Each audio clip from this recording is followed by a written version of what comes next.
Hi all, Dan here with your latest Rioja Ramblings. We've had a good few days exploring the region, going to different areas, meeting different vineyards, getting into the flow of local life, enjoying my pinchos and my red wine. The stunning architecture, every village, town, just amazing medieval churches, forts, city walls, all made of sandstone from back in the day. It's just amazing. Um, it's been really nice. This outdoor lifestyle. Generally nice and warm, apart from today's rains and yesterday's rains. I've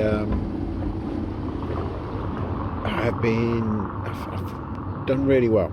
It's been a really successful trip. The aim of meeting people that would supply us with casks, and the main restriction I've put on this that makes it quite difficult is that I've been aiming for organic producers.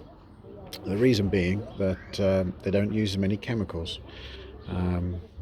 They only use copper sulfite, I believe, which has a natural source. But the key thing is, if you're going to spray chemicals onto vines, onto grapes, surely when it comes to picking and pressing, some of the residue gets into the liquid.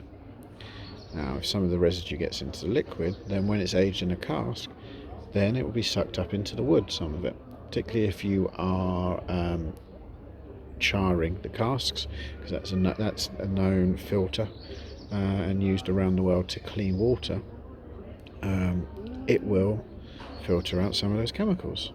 Then we afterwards are going to be putting our whiskey, or I'm going to be putting our whiskey into those casks where those chemicals are. Surely some of that flows back into the whiskey.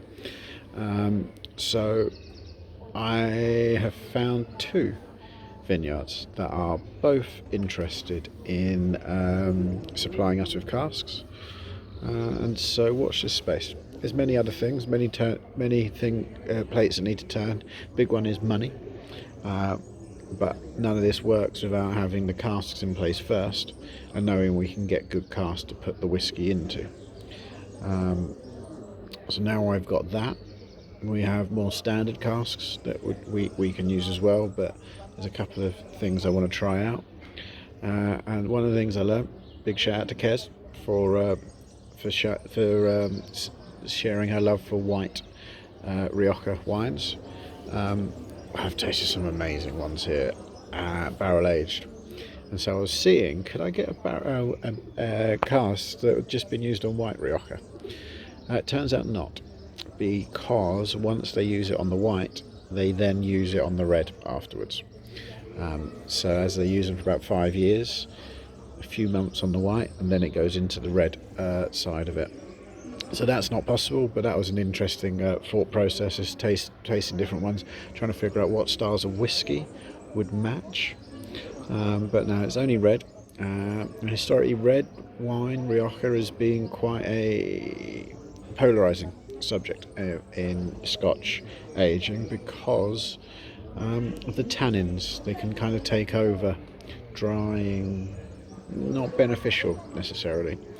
I believe there's two ways of using them. One, peated whiskey, where you've got something with such a strong flavour it can't be overwhelmed. The other is similar to what we did with the Amarone barriques, because Amarone is considered in that same idea of it overpowers, the tannins overdo, but we do a short finish first of all, take some of the flavour out, and then use it a second time. So what we've got with our Amarone is they've all now been refilled with other things that won't be as impacted because we've taken some of it out. By using it only for a short amount of time, we haven't overwhelmed. That was the idea with the single grain. There's something else coming in the future in that regard.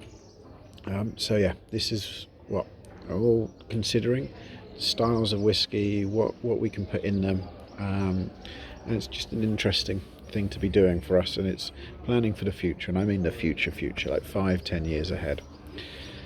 But before that, I'll be going to spend the weekend in Bilbao, And then coming back next week, we're in time for visiting the Clackmannanshire Whisky Festival, where we'll be exhibiting. Just got confirmed that we have arranged some tickets for members if they want to come to the second session and say hello. So check the email on Thursday with the birthday bargains and reply to that if you'd like tickets to Clackmannanshire Whisky Festival. And then the week after is our Whisky Festival. There's going to be a slight update and change coming out, just finalising what that means. Not to worry, we're still going ahead, but there's just been a fundamental change that was very nerve-wracking this week and got it all sorted. So look out for updates in the next few days on that as well. Anyway, keep enjoying great whiskey and wine with friends.